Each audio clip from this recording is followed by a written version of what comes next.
So, let me introduce Dr. Ella Lee, who is a partner at ZGC Innovation Fund.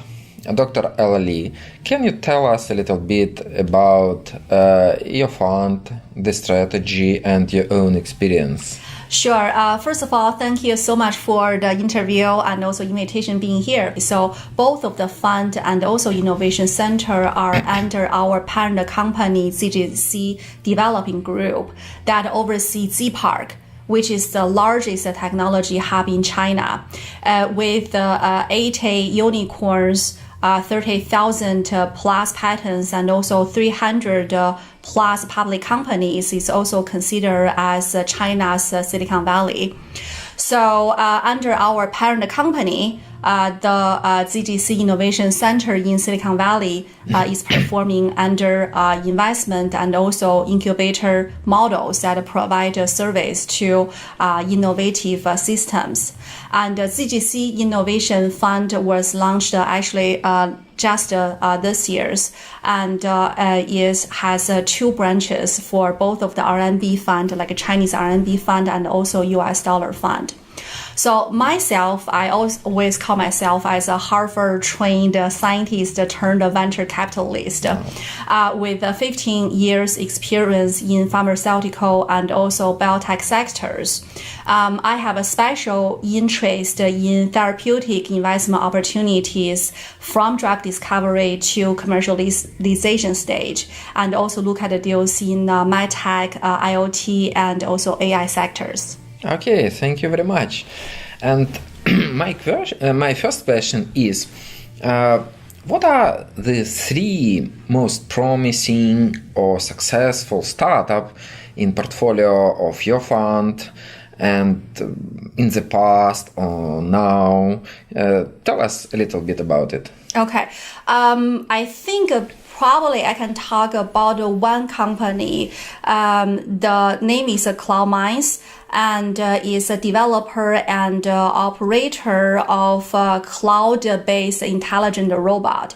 It was founded in 2015, and now it become the one of the largest unicorns in China in this particular vertical. And I would say this companies also have all the elements like other successful companies, such as a solid team, the very unique product, the excellent business plans, and also a really huge market to grow, including both the United States and also China. And the fund, was it leading the round, or it was following?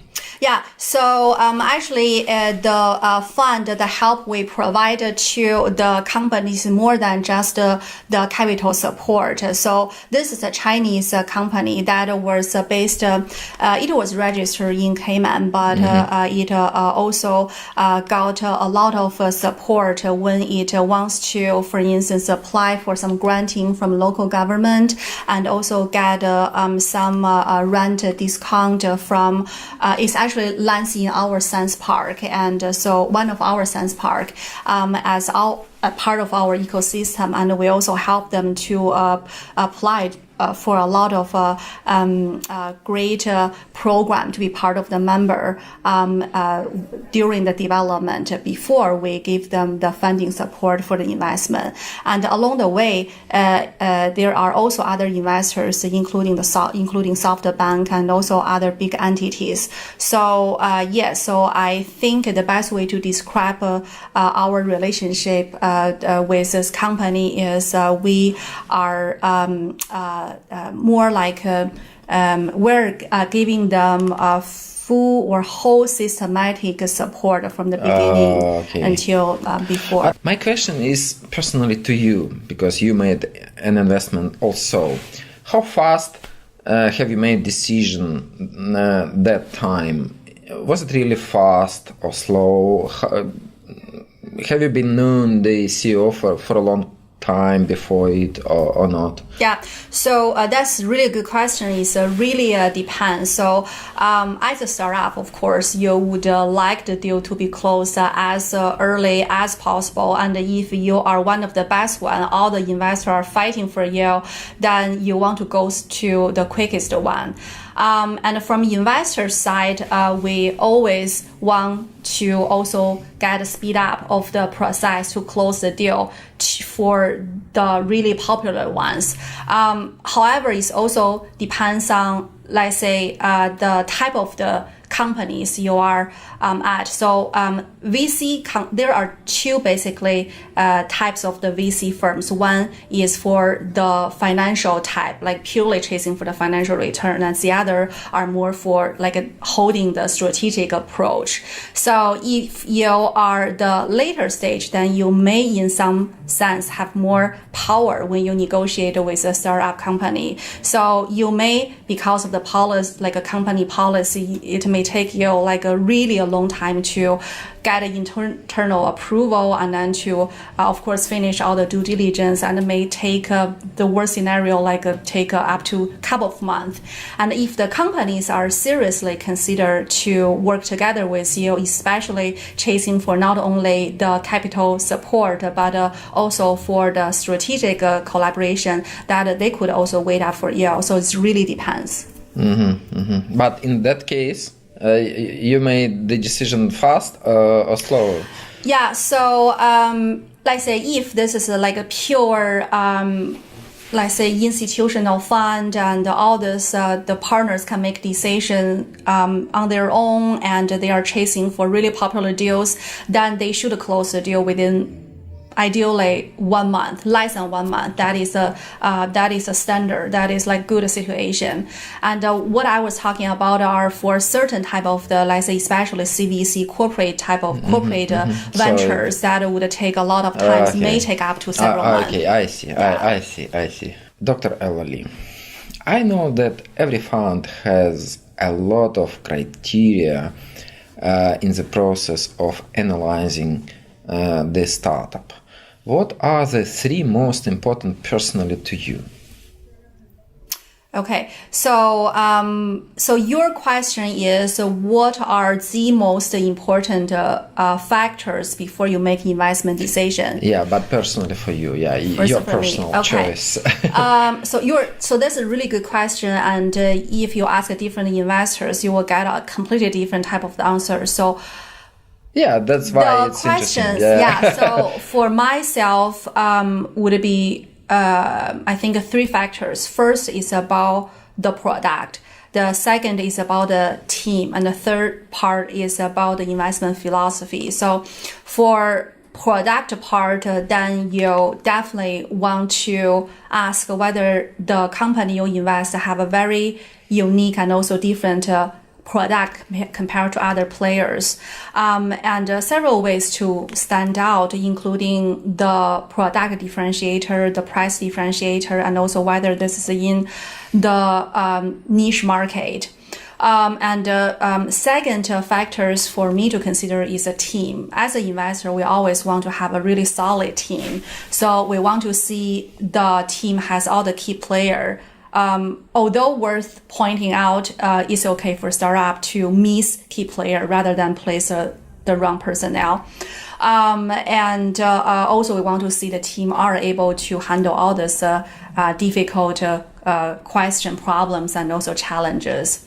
And also the third part is the investment philosophy. As I mentioned earlier, VC all have a different, they're chasing for different goals. Some of them are for the financial return, and some of them for just a strategic reason for the investment. So, and also there are also factors we want to look at, including, let's say, the market size, so also the valuation of the company when you're about to invest, and also whether the startup is a good fit for your VC portfolio verticals and so forth.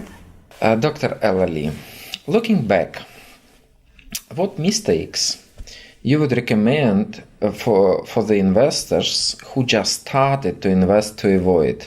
And maybe you can tell us about your personal biggest investment mistake. Okay. So I may need to think about the biggest mistake. It may be a whole list. So for the investors, of course, there are many things you want to focus on. You want to understand the team, the product, the market, the valuation, about their financial situation, everything. However, there are also some things that you probably can or do not really need to focus on if you want to choose one or the other. And examples include, let's say, advisory board. Nowadays, investors all realize each startups or all the startups could reach out to a lot of really premium talents and let them to be on your advisory board. And whether all these great advisors can commit full-time or commit a lot of time to the startup really is questionable. And some of them are even just like taking the equity to sit on your board. So this is like some factors you do not really need to focus on. And probably my last question. Okay. Why do you think you have succeeded in that market? Yeah, because it's not an easy market, really. It's venture capital market, very risky. And why? Why? What is the formula of your success? What is the formula of my success? Okay, that's a really good question. So as and of course that answer would also really varied by different personnel. So from my perspective, because I come from a very unique academia science trained background, therefore I personally would weigh the technology or the product much better than the marketing type of the startup company. I personally really prefer and also quite enjoy talking with a company that may not not all the investors could really understand, and I would think that or see that also as a good opportunity. This is also goes back to the question about the investment philosophy. Some investors feel more comfortable to invest in the area that they are familiar with, and some investors are taking this as an opportunity, and I'm the latter one.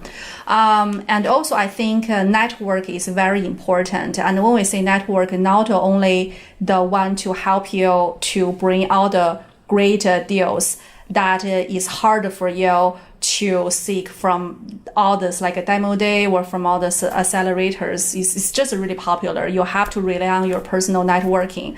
And also a lot of times you want to rely on your friends, your friends of friends, your own networking to help you to evaluate all this technology and also the product itself. So I would say, and also you want to keep a good relationship with all these startup and also portfolio companies. They can be, you want to be friends with them because you would never know when you are also about, let's say, to raise the second or the third, next funds. Those could be also the big helper or even your own LP. So so those are the things I see myself see very important, critical part. Okay, thank you very much, Thank Dr. you. Elali, and thank you for your openness and for your advices.